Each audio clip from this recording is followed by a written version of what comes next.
Welcome to Mini Giggle Tales, where every giggle tells a story. குழந்தைங்களா, இன்னைக்கு தாத்தா உங்களுக்காக ஒரு தெய்வீக கதையை சொல்ல போறேன். இந்த பிரபஞ்சத்தையே ஒரு பேரழிவிலிருந்து காப்பாத்தின மகாதேவனின் கதை தான் இது.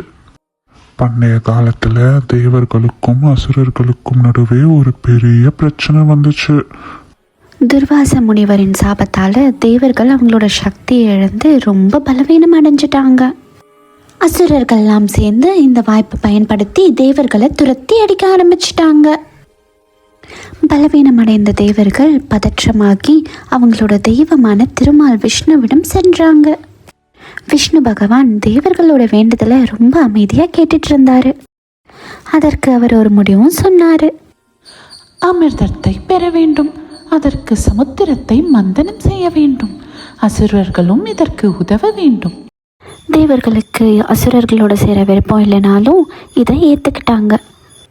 எல்லாரும் ஒன்று சேர்ந்து மந்தார மலையை ஒரு மத்தாகவும் வாசுகி நாகத்தை ஒரு கயிறாகவும் பயன்படுத்தினாங்க.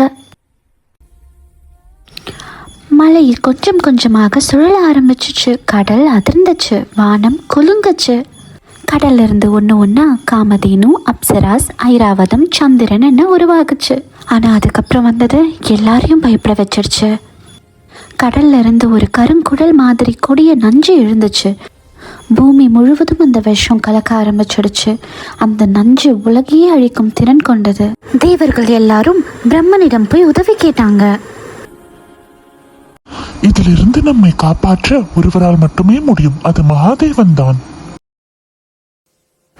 நாரதர் இந்த விஷயத்தை சொன்னதும் சிவபெருமான் அந்த நஞ்சு இருக்க திசையை பார்த்து போனாரு. சிவபெருமானோட தேவர்களும் போனாங்க. அந்த நஞ்சு கடல் முழுசும் பரவி இருந்தது.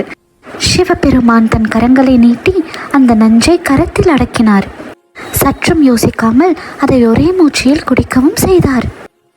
தேவர்கள் எல்லாம் இதை பார்த்து அதிர்ந்து போயிட்டாங்க. பார்வதி தேவியுடனே அங்கு வந்து அந்த நஞ்சு உடலில் கலக்காமல் இருப்பதற்காக சிவனின் கழுத்தில் கை வைத்து தடுத்தார். அந்த விஷம் அப்படியே நீல நிறமா மாறிடுச்சு. பிரபஞ்சத்தை சூழ்ந்திருந்த அந்த விஷமும் அப்படியே மறைஞ்சிடுச்சு. அப்புறம் கடல்ல இருந்து அமிர்தமும் தோன்றுச்சு. அந்த அமிர்தத்தை விஷ்ணு பகவான் சொன்ன மாதிரி தேவர்கள் எல்லாருமே குடிச்சாங்க.